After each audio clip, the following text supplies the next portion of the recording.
আমি doctor Shramik Mukhopadhyay, consultant physiotherapist at health care hospital. ফিজিওথেরাপিতে most common রোগ হচ্ছে আর্থারাইটিস। আর্থারাইটিসের মধ্যে মেনলি কমন জয়েন্ট হচ্ছে আমাদের নি জয়েন্ট। নি জয়েন্টে আমাদের গ্রেড আর্থারাইটিস যখন হয় তার উপর ডিপেন্ড করে গ্রেড 1, গ্রেড 2, গ্রেড 3, গ্রেড 4।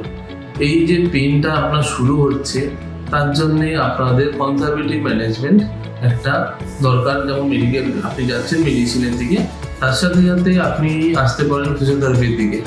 ফিজিওথেরাপিতে আপনি যেমন আপনার আইসোমেট্রিক এক্সারসাইজেস প্লাস আপনার আদার্স যে এক্সারসাইজ থাকে স্ট্রেচিং, এবং আপনি তার সাথে ইলেকট্রিক মডালিটিস ইউজ করে আপনি পেনটাকে একটু কমিয়ে রাখতে পারেন।